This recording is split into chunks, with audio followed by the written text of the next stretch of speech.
I die in the Catholic, Apostolic, and Roman religion. I forgive my enemies. I pray that my death will not fall back on France. This was the last day of Marie Antoinette, a day that would end beneath the blade of the guillotine. 4:30 a.m. Marie Antoinette wakes in the damp cell of the Conciergerie prison. The single candle beside her has burned low, leaving most of the room in shadow. 2 gendarmes sit nearby, their eyes fixed on her. She has not truly slept. Each time her eyes closed, she thought of her husband's final walk to the guillotine 9 months earlier. Somewhere in the city, she hears the hollow echo of cartwheels on cobblestones. 5 a.m.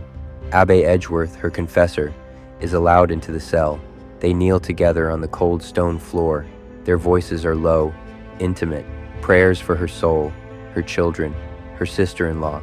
She refuses the bread and wine brought to her, saying she will save her strength for the walk ahead. 6 a.m. She takes pen and paper from the table and begins to write her last letter to Madame Elizabeth. It is to you, sister, that I write for the last time. I have just been condemned, not to a shameful death, for such is only for criminals, but to go and join your brother. Innocent as he, I hope to show the same firmness in my last moments. I am calm, as one is whose conscience is clear. She writes slowly, carefully, the loops of her script as elegant as they had been in Versailles. Each word feels like a farewell she will never speak aloud. She folds the letter. The guards inform her it will not be sent. She nods once and does not ask again. Once she had written invitations to masked balls. Now she writes her own farewell. 7:30 a.m. The guards bring the simple white dress she will wear. She changes into the plain gown, its fabric rough against her skin. Her bound hands rest in front of her, the rope biting into her wrists. She stands silently, ready for what awaits. 9 a.m. Outside the prison walls, Paris is awake. Word has spread through the city. The Queen will die today. Merchants close their stalls. Families gather along the route to the Place de la Révolution. Some carry tricolor flags, others hold crude signs mocking her name. 10 a.m. The cart arrives at the prison gates.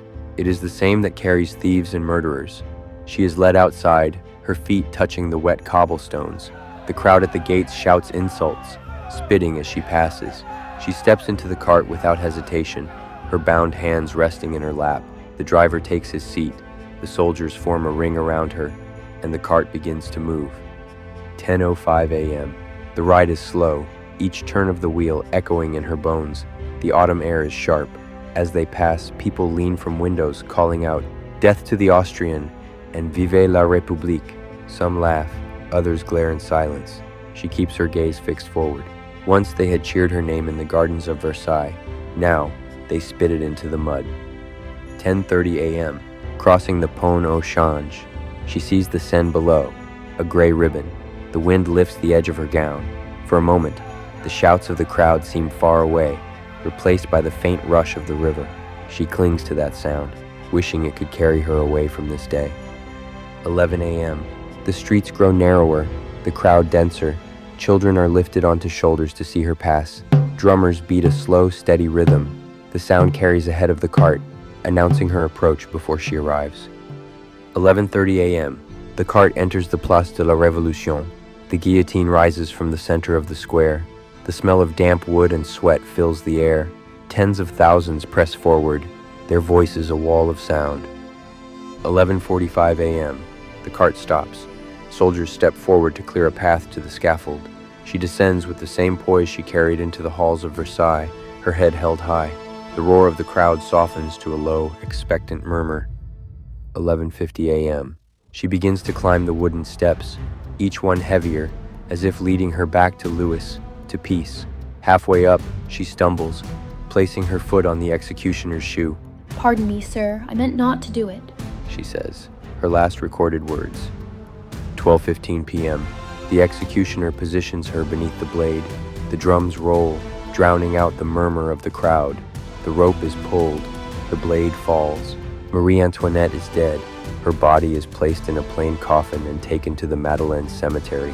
There is no royal funeral, no monument, only a patch of October earth to mark the grave of France's last queen.